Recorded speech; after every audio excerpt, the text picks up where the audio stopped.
Love it. But they love him for that. Absolutely. They love it. And I talked to him about it one time. I said, Leslie, you do realize, I mean, he's up to like 50,000 people on his fan page now. I said, you realize, he goes, I don't know. It just feels like I'm just talking to somebody in my living room. And I go, well, you're not. This is reaching out. And I think I'm too codependent or something, because if I don't respond to everyone, if I don't get back to people, I feel really guilty. So I'm always...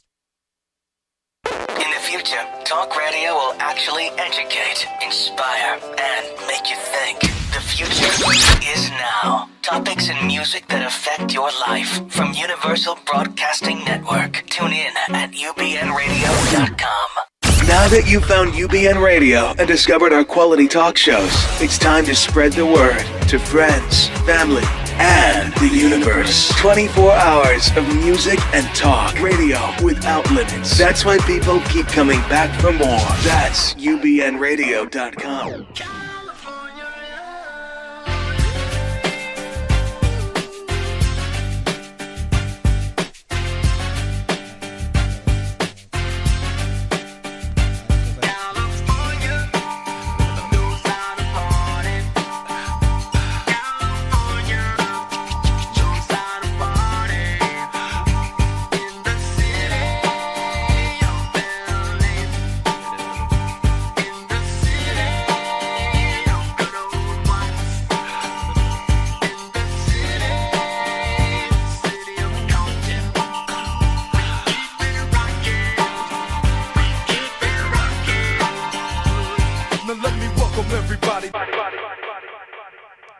Good morning.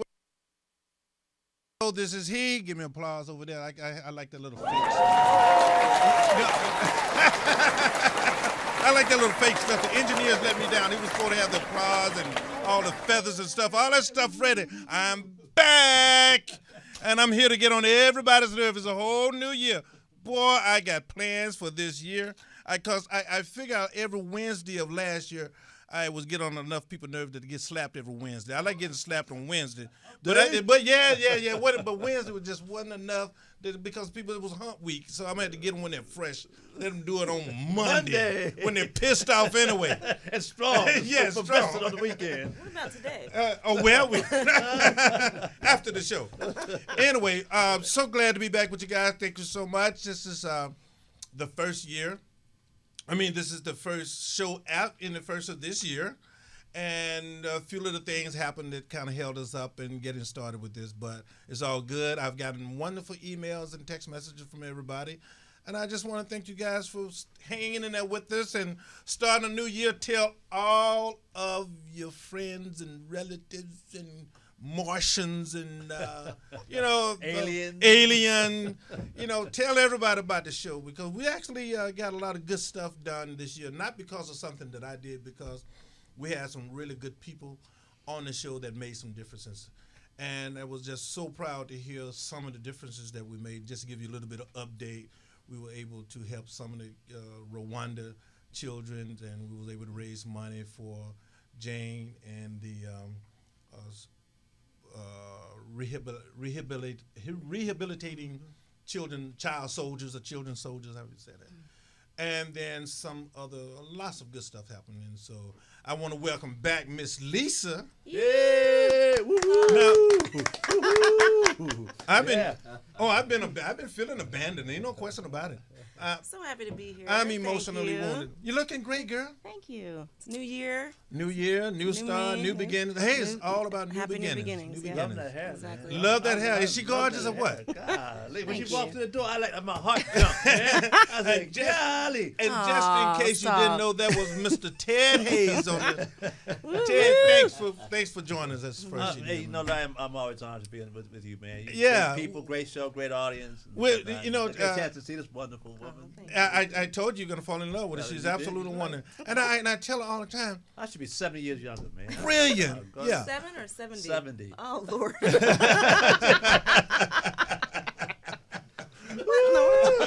Y'all cutting up, man. Come on. Oh, wow. Said, oh, Lord. But look here. With me, even if I was 70 years younger, that $1 a year doesn't work in relationships. So. And Ted, thanks thanks for coming back, man. And this new year, and I just want to say to you, I really appreciate. And one of the things that I like about it, when you and I first you first started coming on the show here, Yes, sir. and so we agree with so many things. We have such the same spirit, and plus we black Jews. Shalom, shalom. Shalom. But and people like the pushback that we give each other. Yeah. And I didn't expect that. I thought maybe it was that people were gonna like us to just agree with everything. Kumbaya. Kumbaya. Yeah. But I've actually got some wonderful emails and said, well, I like the way you and Ted go back. He's a little bit more conservative than you, and you're a little bit more liberal here and there. And so that's how we're going to jump into this and hopefully have, well, we want this show this year to be where people can come and speak their mind, talk about how they believe, and I or anybody else make them wrong. Me and a good friend of mine, and that, in fact, the show sponsor. Thank you, Dr. Joy. Yeah. But we started talking about Applause. how so many things that happens in our community, in our relationships, and in the country, a lot of it is friction and torn apart because everybody feels that they have to prove everybody wrong. Yes. And everybody wants to be right all the time. Yep. And I'm trying this year. I've been working on it for a while. It's been hard because I am right most of the time. Now. I'm gonna say just that. kidding. But really, I want to build the part of my life that I don't want to be right. I don't have to be right all the time, and you don't have to be wrong. We just share different ways of looking at sometimes the same picture. And with what has happened over the years, at first we cannot talk about the movement of the police departments and stuff like that. So now we got the bombings, the killings in Paris. Yeah. And so where's the country headed, Ted? Tell me. Well, before I say that, can I introduce these two cats? Yeah, please introduce your guests. These are my activist running buddies, man. We've been to Washington D.C. lobbying together and work together, laugh together, and so forth. And we disagree on some things as well. But but I always win the arguments. No. Hey man, but, welcome, you guys. Welcome. welcome to the It's show. Leslie Jordan right there. Leslie, and this is welcome Terrence to the Lang. show. Hello. Thank you. Welcome, man. I'm glad to have you guys here. Thank you. So how did you hook up with this young man here? Well, you know what? I met Ted actually over at Magic You might Johnson need to Park. pull the mic in there. Yeah, okay. I actually met Ted several years ago over at Magic Johnson Park. There was a rally there, and I hung around, and before you knew it, I was on a flight with him to Washington, D.C. I kidnapped him, man. Did you kidnap him? Just Kidnapped. the time just went like crazy, and yeah, we've been a number of places, a bunch of rallies, a lot of dangerous situations, and but it's all been helpful. I've grown from knowing Ted, so I don't think anybody that's been in contact with Ted left without gaining some knowledge about something. But that's I concur because I'm the same way. And Leslie, right? Yeah, Leslie. Well, I was a resident at Dome Village. Ted's signature piece of what would you like to call that? Signature accomplishment. There you go. Yeah. So I was a resident, and we hit it off, and we've been. Explain to people Yeah. what that is, because a lot of my listeners on the East Coast and the South, and they don't really know. You and I know what that is, but explain that. Well, Ted could do a better job of doing it. Okay. I would do it an injustice if I tried to explain it. Folks. If go to domevillage.us, dome village.us, and you'll see the whole concept there. It was we taken some geodesic domes by Buckminster Fuller, the social political philosopher of the 1960s, and we took his idea and applied it to the homeless, basically, and created a village of about 20 domes, and we had men, women, children, singles, people, families, dogs, cats, pets, all different religions and sexual preferences, and it was a crazy mix of people, but we proved that if you have the right attitudes and knowledge and understanding, all of those mixes can live a civil existence, and we created that model. Plus, in that, we have a plan to actually eradicate homelessness, and in fact, on January 20th, I'm going back downtown Los Angeles to meet with some business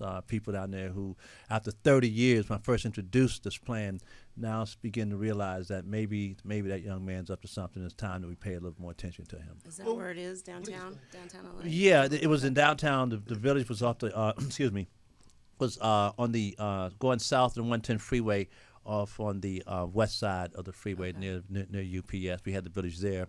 And, of course, I began my career exactly January 2nd, 1985, 30 years ago. I was arrested for the homeless in a civil rights demonstration at the Board of Supervisors 30 years ago. And so I'm in a mode right now between now and May the 10th, which is when Justiceville, the Shantytown organization we put together on Skid Row, in the heart of it, what they call Skid Row anyway, it was bulldozed by the police department. And so we're going to be doing some commemorating. So it's been 30 years, man. It's gone like it was just yesterday. Yes. One of the reasons that I wanted you to be on the show to start the year off is that I consider this as a year of activism. Yes, sir. It has to be.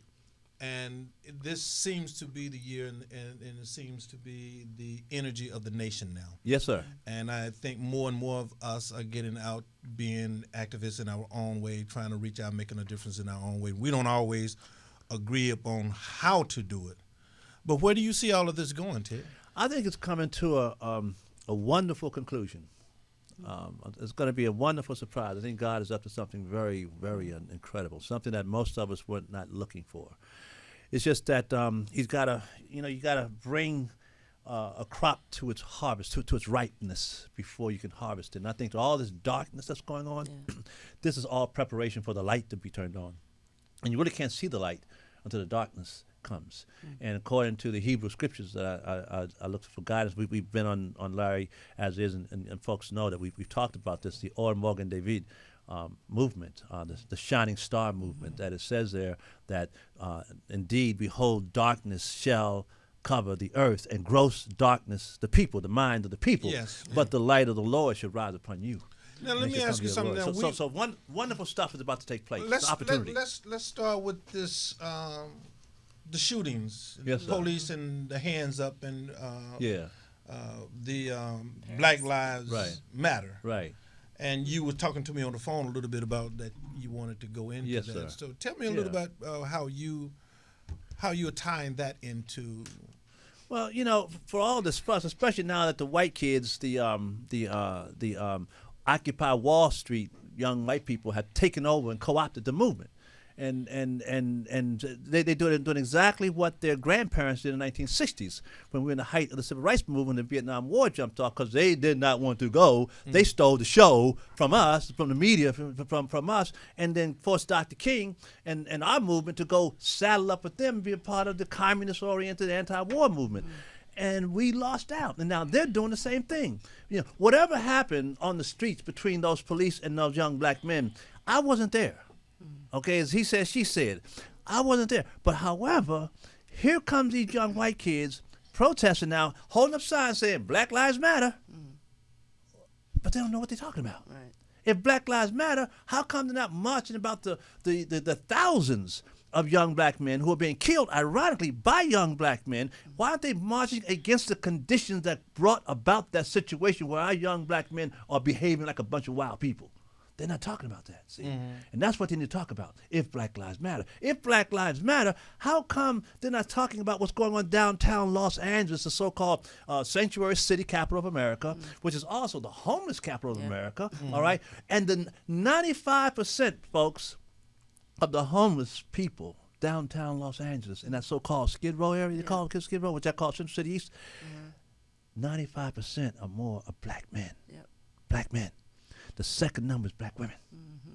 And then you have some Hispanics and some Jews and some Asians. You have some Asians, people, white people here and there. And I know exactly. Black Lives Matter? Yeah.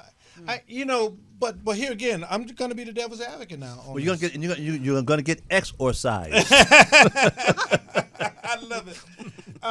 But here again, it's when you have the protests, because we can't get beyond the fact that a lot of young black men are being killed unarmed That's right. by the police department. That's just a fact. And I can throw in there are many other racial and other groups that this is happening to. So the Black Lives Matter thing is different than when you're fighting against. Me and the brother fighting against each other. He has some recourse. He can run, or he can fight me back, and he can even defeat me. But you can't fight back with the gun and badge. But let me just say this. Okay. So when you have we all love law and order. Yes, sir. But we don't like law out of order. I like when you say that. So when you have law out of order, I think that is one of the things that they're talking about. Black Lives Matter. Okay, I agree with that too. If Black Lives Matter, I say to the African American leaders in our community who are so concerned. I love this guy. Yeah, brothers, sisters, we need to educate our young black men and women. Don't mess with that dog over there. Yes. Don't if you know that police officer's a racist, no good, whatever you want to call him, and he loves to shoot young unarmed black men, do not put yourself in a position where you may run into this cat. If the dude approaches you and he says, "Move along," and you know you shouldn't be there, move along. Because and the little boy that got killed over there in Cleveland, Ohio, we have heard a lot about that. Yes, okay? That was a bad scene. There's no question about that. This cat's jumping out shooting like John Wayne and whatnot. The point is the mother and father should be prosecuted.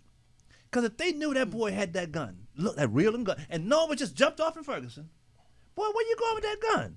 You better stay in the house with that. And by the way, you don't point no weapon, toy or otherwise, at no human being.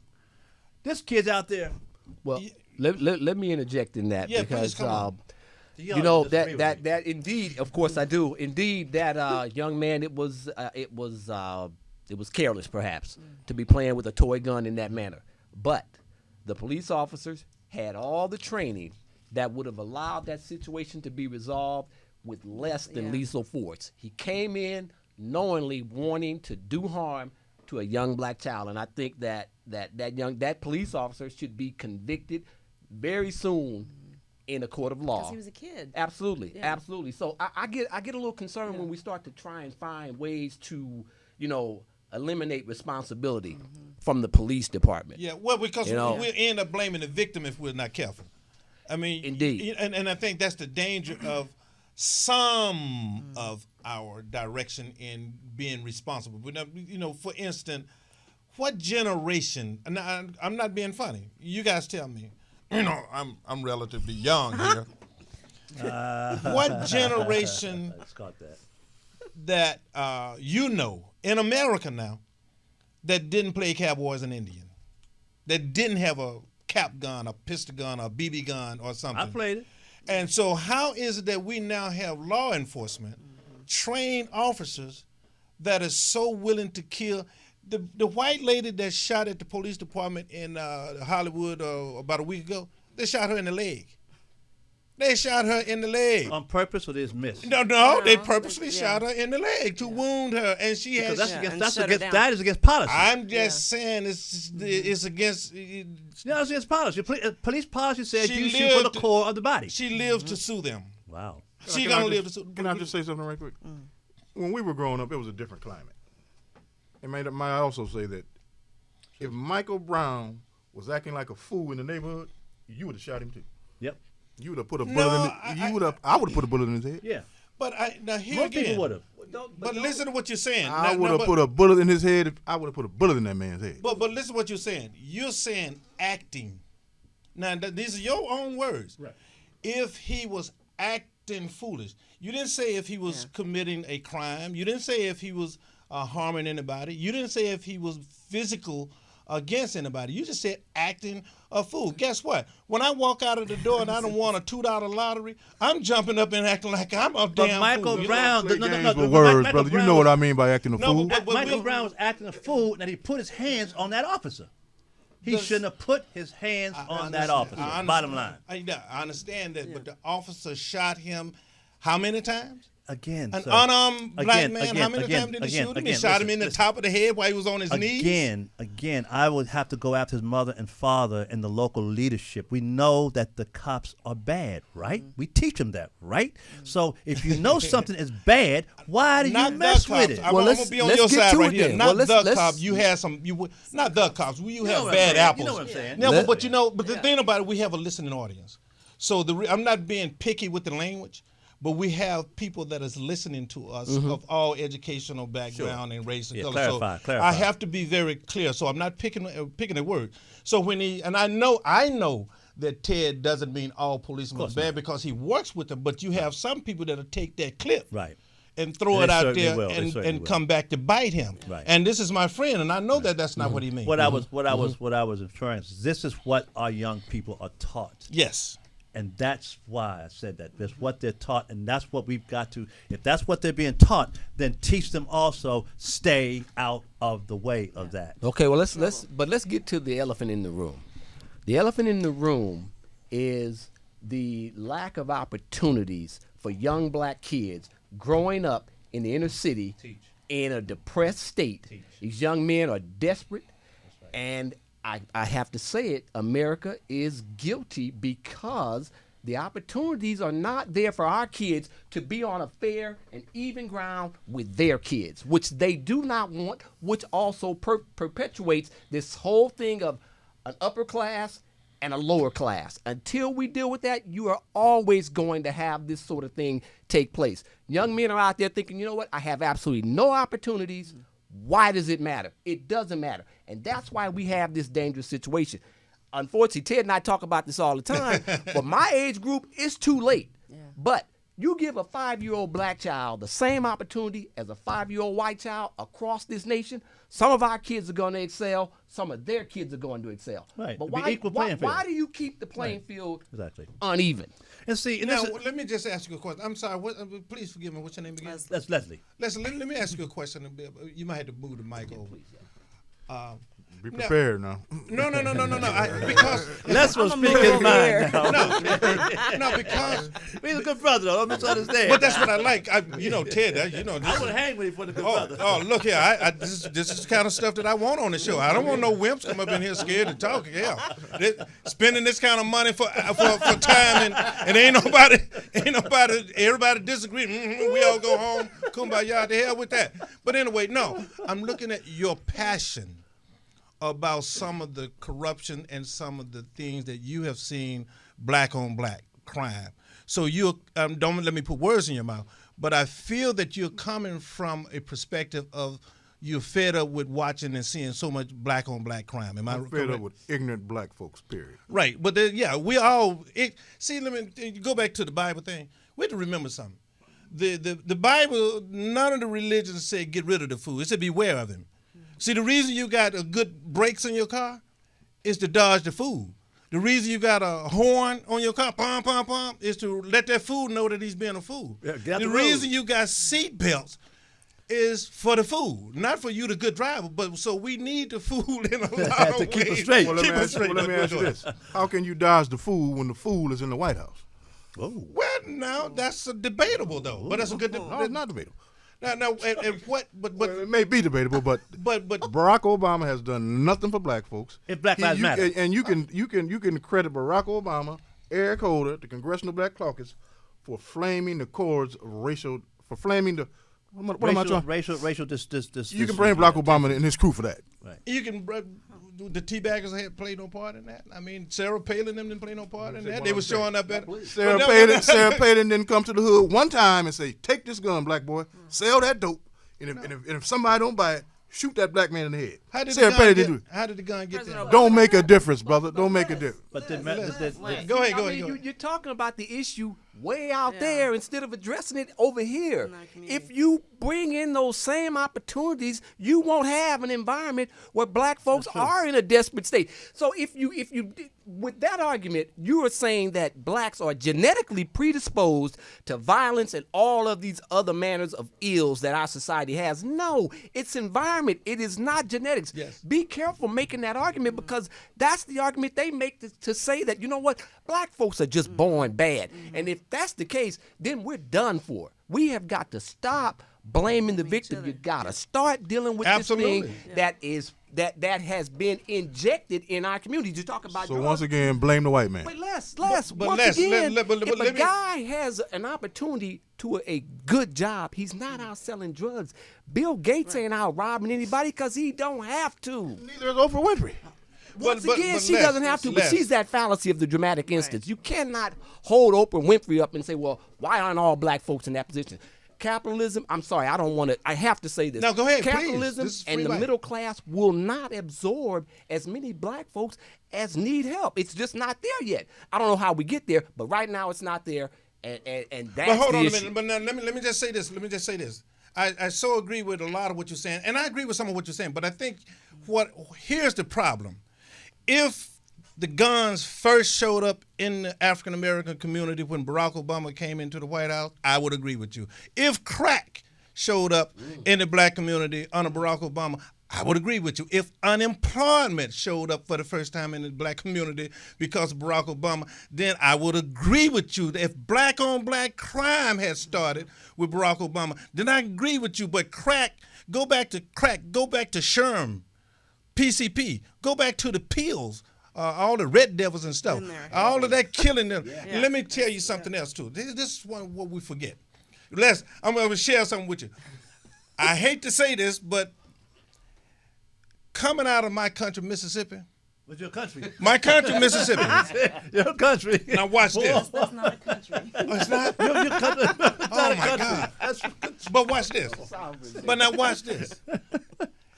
Why do you think they had blues clubs called Bucket of Blood back in the 40s and 50s? You know why? Because black people was killing each other like fools every weekend. You know why they didn't do time? Because that white man come there and get them out of jail on the weekend, put them to work in them cotton fields all week. And then when they finished the week job, they did the jail time and the weekend. The reason you have blues club called Shotgun because so many was killing each other for stepping on their feet and stuff, because the white man said, if you kill another Negro, you can get off, but you come to work through the week. So this is not a Barack Obama thing. He wasn't even born then. But go ahead, Ted, you was about to say something. The thing that I've been back to the Black Lives Matter, when I speak to white folks especially and others, I bring up the fact that what you see with black folks today is a byproduct of 245 years of chattel Come on slavery, with it now. Let's get it. followed by an immediate, without reprieve, 99 years of government legislated racial bias and so forth. Yes. And then followed that without reprieve. We spent the last 49 years of experiencing failed government socialist policies that were supposedly designed to rectify the first two calamities brought upon us as a people. And I tell them, it says, because white folks say, what's wrong with your black people? What's wrong with y'all's people? And I say, nothing more than what be wrong with your people if y'all went through the same thing that we went through. In fact, you would probably be doing worse than what we're doing, because your own founding fathers, when they felt that they were slaves to England, they didn't have We Shall Overcome marches. They picked up guns and killed thousands of boys over their freedom while holding another people as chattel slaves. I said, now, that is the problem with America. The problem with America is that the American people, so-called the immigrant population, that is the people who came in this country willingly. We didn't come here willingly. So there's a big difference. Those folks, they have a different experience in this country, and until they recognize that, I tell them, God's gonna tear this country up. I tell them, this is y'all's country, not my country. I was forced into this country. I wasn't even looking for citizenship. Y'all put that on me. Y'all wrote these laws. This is your country, your beloved America, and when you lose it, you're going to know what y'all lost, but we ain't going to feel as bad as you because we never had it. Right. So that's what I'm trying to get the American people to understand. This is not about race. I don't see the issue in this country as race. I think race is more ginned up to cover everybody's tracks. Blame that person who looks different for my problems. There's a lot of truth in that. Absolutely. Lisa, but you're a mother. How do you feel as a mom in this environment? You got a young daughter, beautiful young girl. So Thank you. Well, I don't know. I guess it's tough because she does go to a predominantly white school. We do live in a neighborhood. Too. Yeah, so I grew up in a white neighborhood as well, out in Santa Clarita, so I'm kind of used to that, but I do see how she struggles a little bit, and I try not to bring it to her attention too much, but I see how the other kids kind of get a little bit more advantage with stuff, or they get chosen for certain things, or I'm a musician, so it's like I'm supporting her in the arts and stuff like that, but she's like, she doesn't get called on too much to sing, and she loves to do that, and then I think it kind of kills her confidence a bit. I see it, but I still try to just keep her up, and she's a single child with no siblings, but and me and her dad are not together, so that's different, that she has to deal with as well. That plays a factor, but it's hard. My granddaughter was going through a thing about her hair, right? And she was pulling it out, and everybody's concerned about it. But I pulled, and the kids, and I pulled aside and said, you got God kind of hair. And I explained that to her. Book of Daniel, hair like wool. And now it's come all out again and said, this is where a lot of people want to get their hair like your hair and so forth. And she was chosen as a student of the month. Okay. And Sasha's hair is like, you've seen her. Yeah. Her hair is bigger than mine. And it's Whoa, out there, I huh? know. It's out there. And sometimes she'll be like, Mommy, can we straighten it? And no. But it's like, because I'm only stepping in just for the sake of time, because this hour's gonna go by so fast. Yeah. Man. Yeah. You guys got to come back. I really want you back up here. But going back to Not you, though. what you were saying. Yeah, he's most definitely. He and I gonna host the show together. You coming in here with me, man?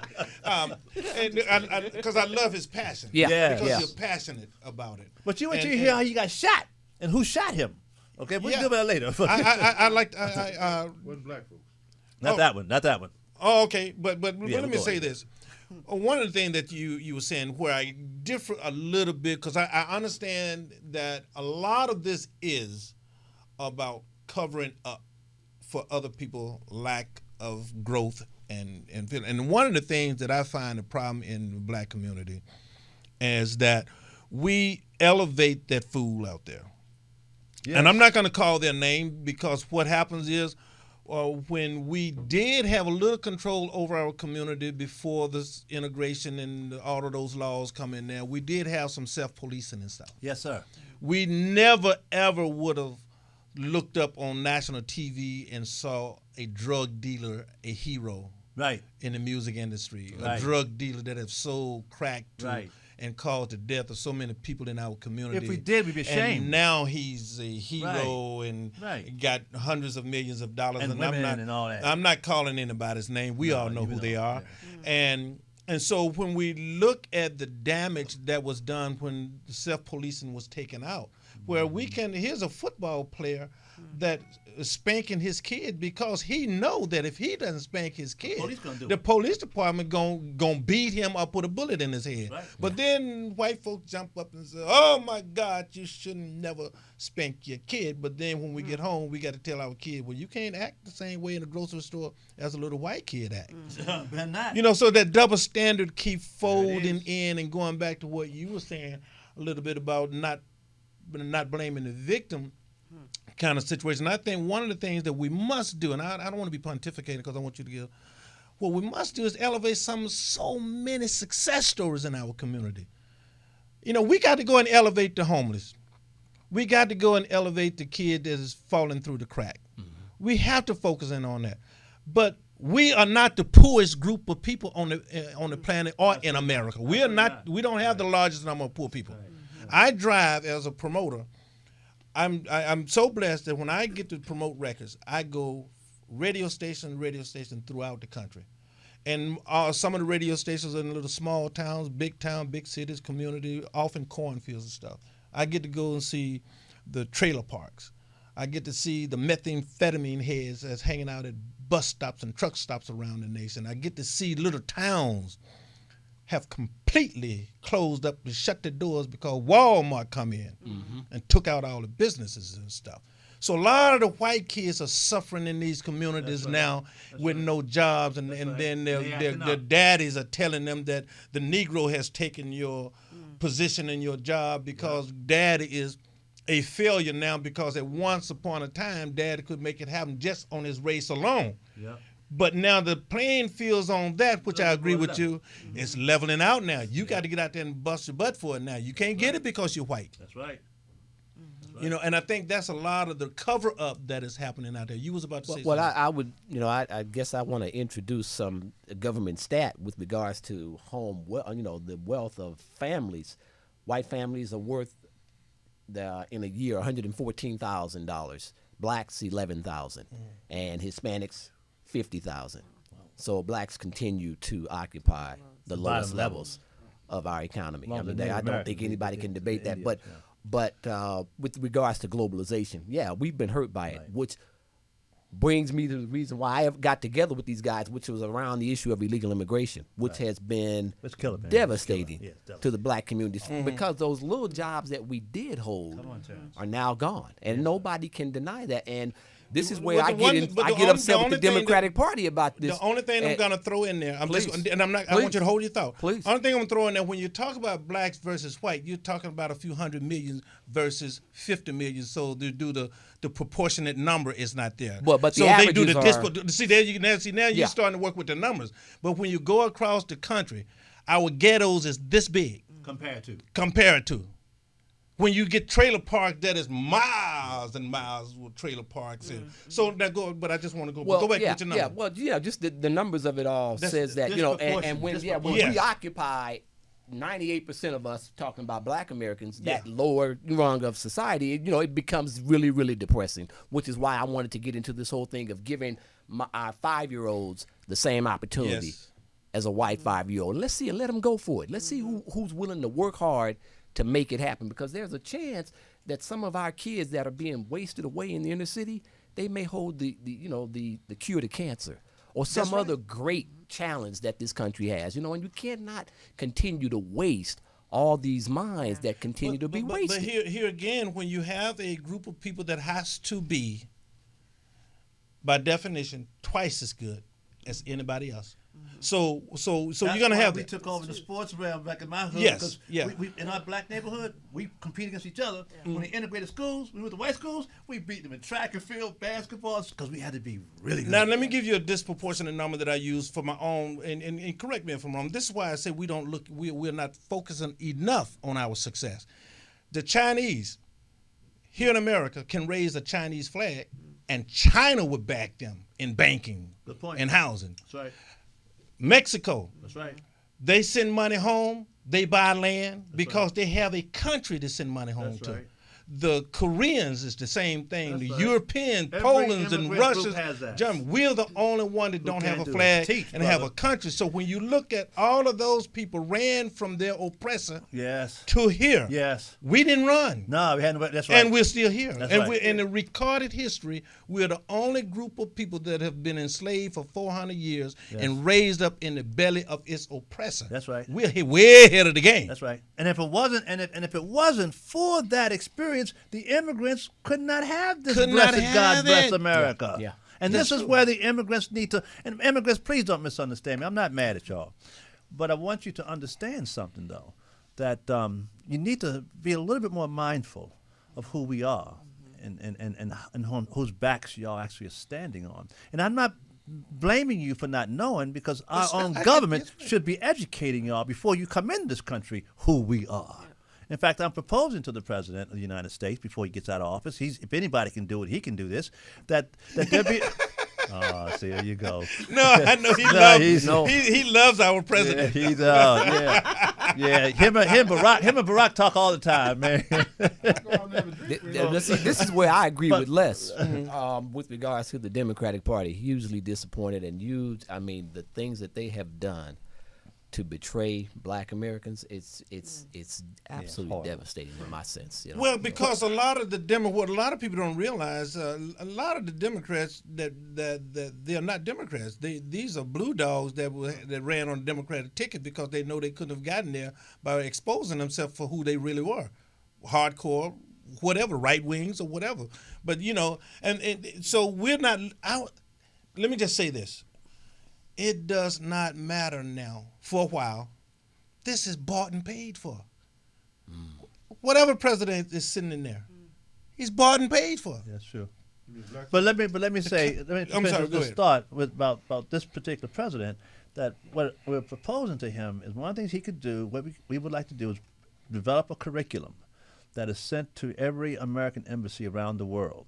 That along with taking the exam, the candidate immigrants to take the exam for history and all that they need to also be examined on who the descendants of the chattel slaves and Jim Crow survivors in America actually are. And I think, and I think, I agree with you. And I because a lot's got to begin here in our minds, right? People's thinking, and I believe that the immigrants are all of them are good-hearted people who appreciate being in America, and I think that if they really understood our role, because they don't know us. No. If they understood our role, I think they would be a lot more appreciative of us. And I think they would dialogue and work with us a lot more. Yeah. But right now they have a false image of us. So the president, that's one thing he can executive order do is order a chattel slave curriculum for all immigrants coming in this country. You wanted to say something? I want everybody to That is speechless or what? No, I'm just tired of black folks being portrayed as the victim. Yeah, I'm just tired of it. It's just like at every turn under every rock, it's the white man. It's that person's fault. It's this person's fault. It's never our fault. Well, no, that's not true. I agree with that. I agree with you. No, true. I'm just tired of it. But I agree with you. Hey, let me say one other thing. Please. And I'm going to give you an example. And I'd like to get your daughter's opinion on this one day. Okay. Because it's her alma mater. Okay. There's a professor UCLA at you UCLA. All right. Oh, that's mine It's too. correct. Yours too? Correcting these, whatever kind of students they are, correcting their grammar. These fools, they said, we're being oppressed. Oh, I see Because what the you're saying. professor's correcting their grammar. Yeah, we went that in the 60s. But that's their job to do That's that. their Correct their grammar. But these little black kids, no. We're being unfairly targeted because we're black. We had that problem Come in on, high man. school when we integrated. The white teachers would try to correct us on things, and we holler, "Oh, you just prejudiced, you just racist." So they said, "Okay, fine." By the time 2 years out of school, they had armed guards walking the hallways. Things had gotten that bad because people were too politically correct to correct a black child for fear. No, that is. I agree with you on that. I agree with you on that. I agree with you that there is a level of ignorance in our community. I can't deny that, and I think you're absolutely right. But that particular number is relatively small. Although once they get to college, I'm not talking about the ones on the street. Once they get to college, that number is relatively small. I have people from UCLA on this show. I've had kids from Morehouse on this show. I'm dealing with college kids, so I know how now they're so hungry. And then there is those that rebel against change. Well, see, and I get that's that. Al Sharpton. See, Al Sharpton and people like Jesse Jackson and all those in the Congressional Black Caucus, that has been their mantra.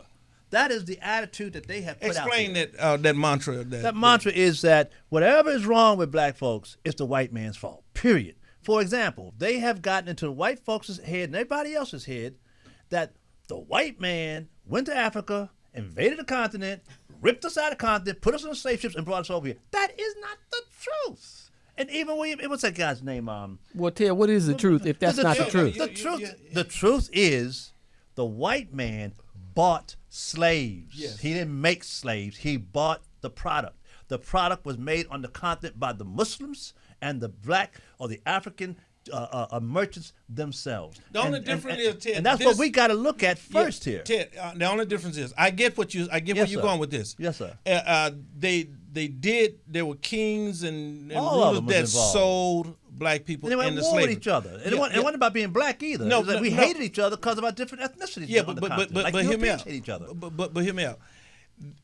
This form of slavery had never existed nowhere on the planet. So because someone give me, if I get your child from you, whether the child run away to me or I steal the child, or I buy the child. That does not give me the right to abuse the child to the level that we was abused. You know what? I agree with you 100%, and the American people are suffering that in this generation because of that very thing that they did. Yes. What they should have done, the Christians and the Jews and the merchants that are involved, when they saw slavery, they should have said, you know, we're here to buy adamant commodities, not the souls and bodies of human beings. We don't want no part of that because our religion says that's wrong. They could have done that, or they could have said, we'll buy them and set them free. But instead, their greed got the best of them, and they went for that profit motive. Now So you what, just put. well, Ted, let Go me ahead. ask you this: what was the ideology that caused Europeans to set sail for Africa? That's the thing that's once again, that's the inconvenient little truth in this situation is that race played a role. No, in Europeans hold on. setting No, sail that's for not true. Africa. That is Come on, not Ted, true. You The cannot Arabs are the rewrite ones- history. Hold Stop, on. Ted, stop trying to put it Hold all on. on the Arabs. Look here. The Arabs are the ones who introduced it to the Christians. The Christians had gotten rid of that whole mindset. That was not what they were doing. It was the Arabs, and it wasn't racial in the beginning. It became racial later. Let me talk to Ted on that. Now, one of the things, there was a lot of elements in this. One of the things the Arab did is that the Arabs did not want to capture other Islamic people and put them into slavery. This is why you have so many hidden African Hebrew Israelites or black Jews in America that does not know their history, because the Arab was trying to capture all the Hebrew Israelites Just like they're doing and today. put them in there. But now the only thing that different with Ted is they did go after people that was of color because number one, they wanted to clear us out of Africa so they could get the land and all the minerals and the resources, that come absolutely. with it. Yes. And then they needed the people that could withstand the brutality that they was gonna put on them. They knew that what they was doing. You know, and I agree with all that as well. Especially like when they were here, our ancestors were here, we couldn't run. The Indians could run, the white guys could run, but we could not run, and we could deal with the heat and all that kind of stuff.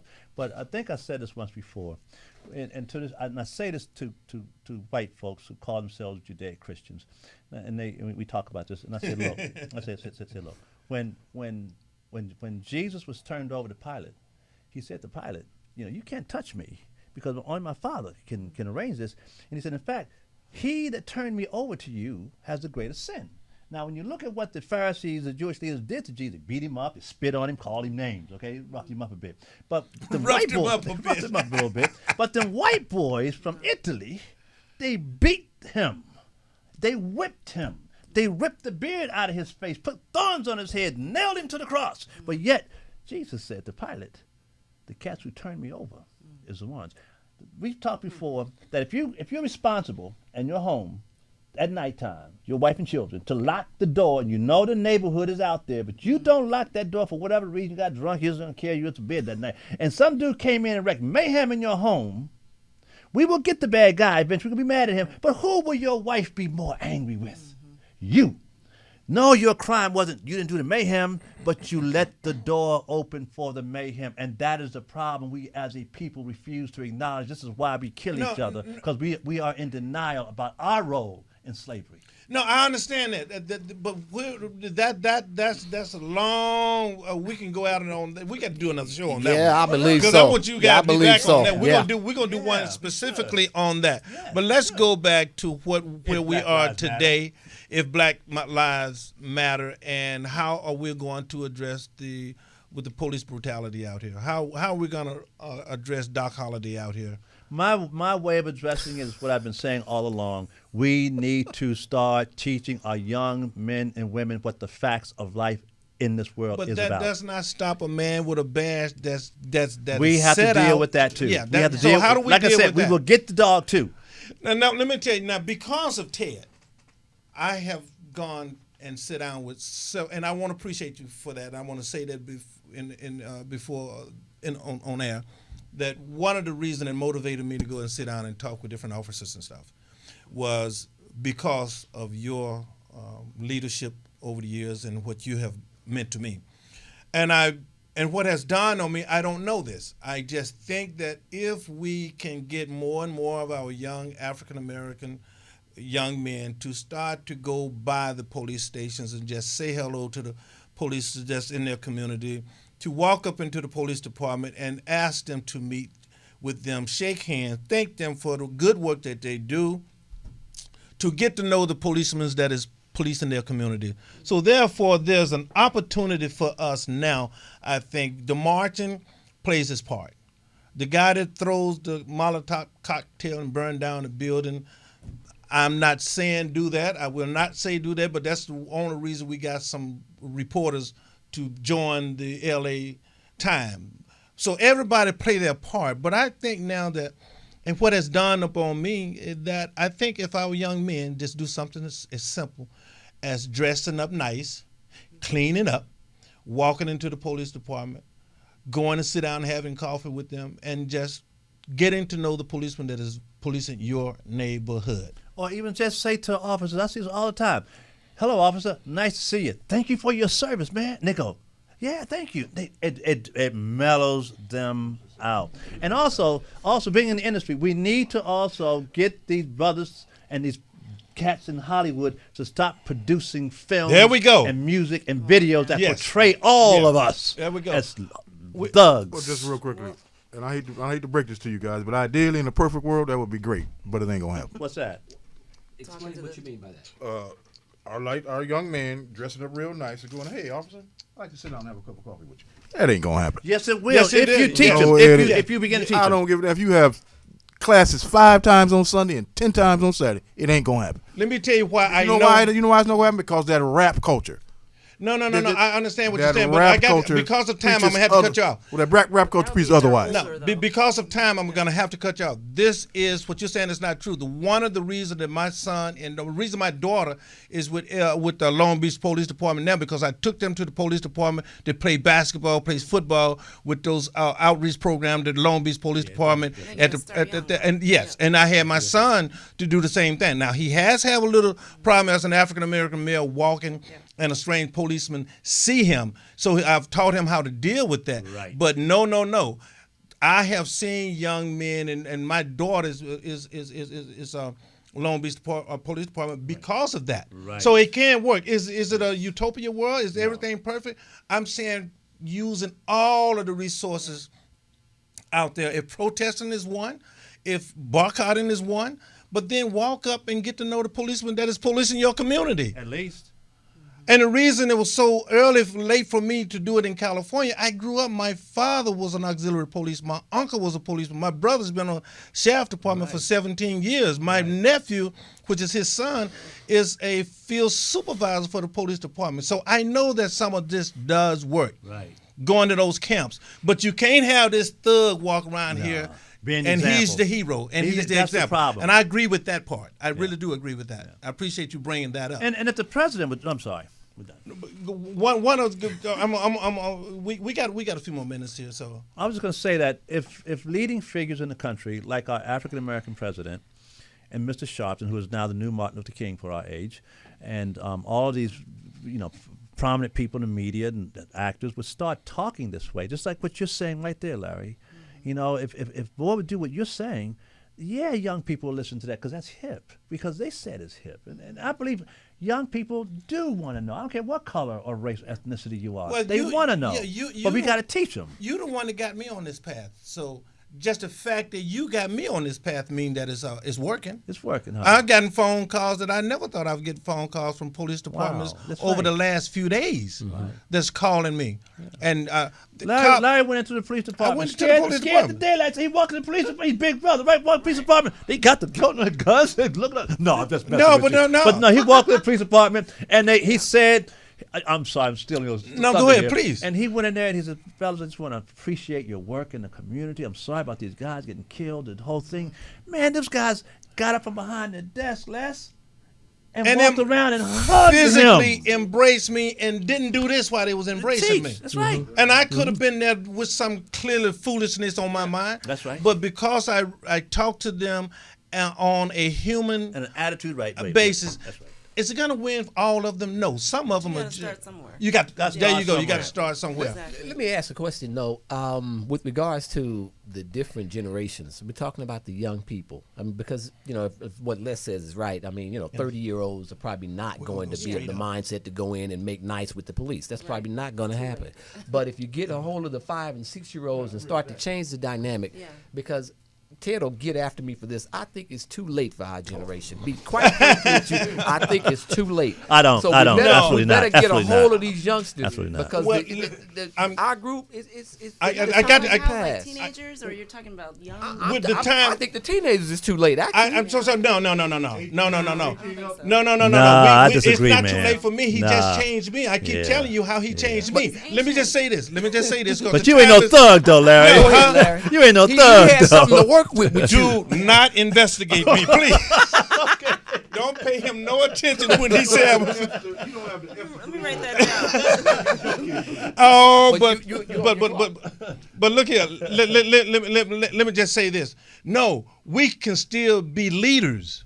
It's not about changing our age to become a child again or to be a young teenager again. No, we can be trained right now from this day. If you decide today that you're a leader, guess what? When you walk out of that door, that's exactly who you are. Somebody's gonna follow you. So I got to look here. One more, real quick.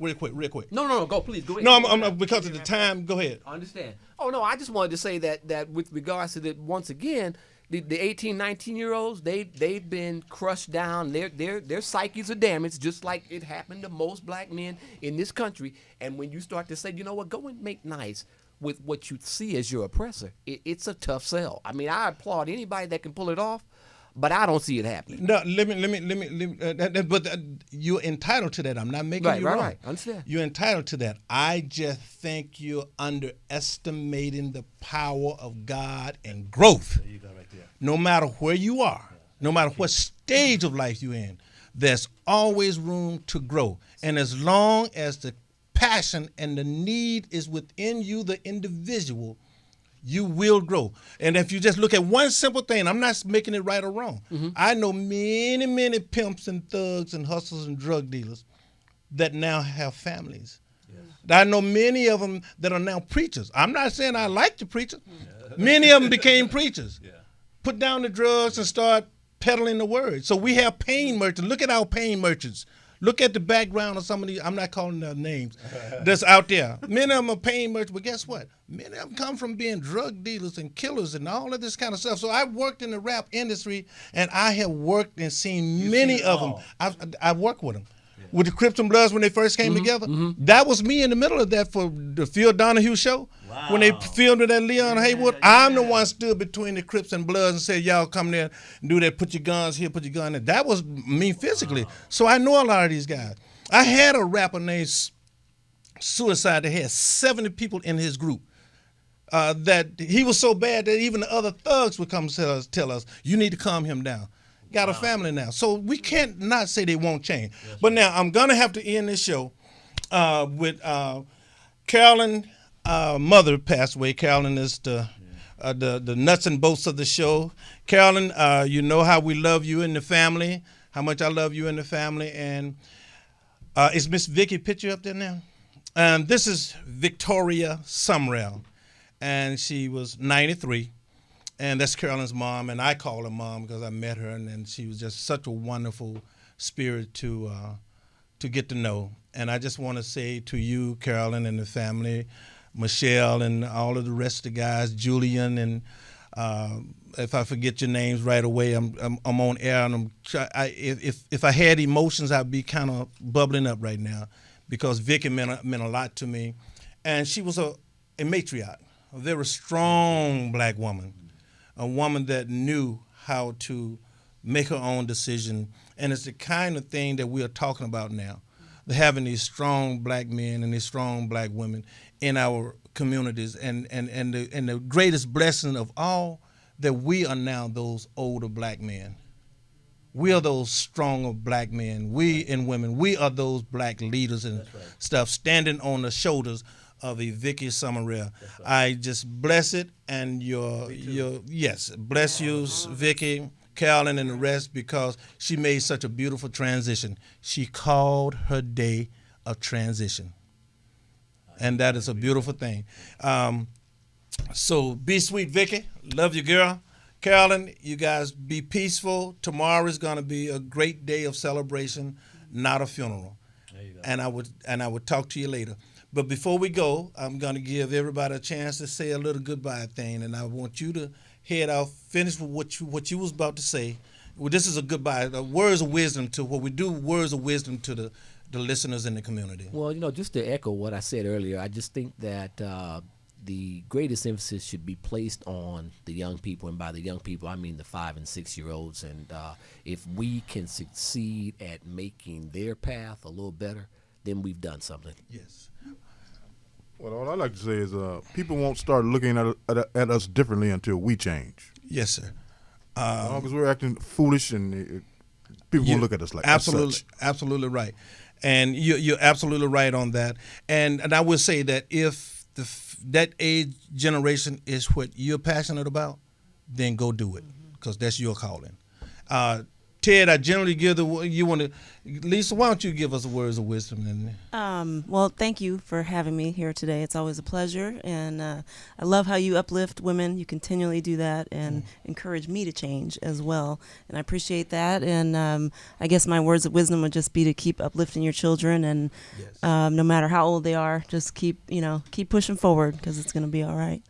Thank you so much. It's right. Ted, there you go. And this word of victims, we are all the victims of our ancestors' deeds in the past. We are innocent, all of us are, and we have responsibility to protect the future. But we have to understand we are victims of our ancestors, all of us, white and black. I just want to thank everybody for coming, and please let's do this again. This is your home. Thank you. And Lisa, you just brighten up the day. Not with just the beauty, but just this is one of the most powerful young women that I've seen, and I just appreciate you so much. Appreciate all of you guys. And one thing Vicky Summerall told me one day, we was walking and we met some people, and she just became friend with them. And I said, wow, and that's something, we just accidentally met a good person. She said, no, there's no accidental meetings, but they're divine appointments. I agree. And I thank you for that, Vicky, with all my heart. Remember, nation can rise no higher than it elevates its woman. Peace. See you next week. Thank you. Shalom.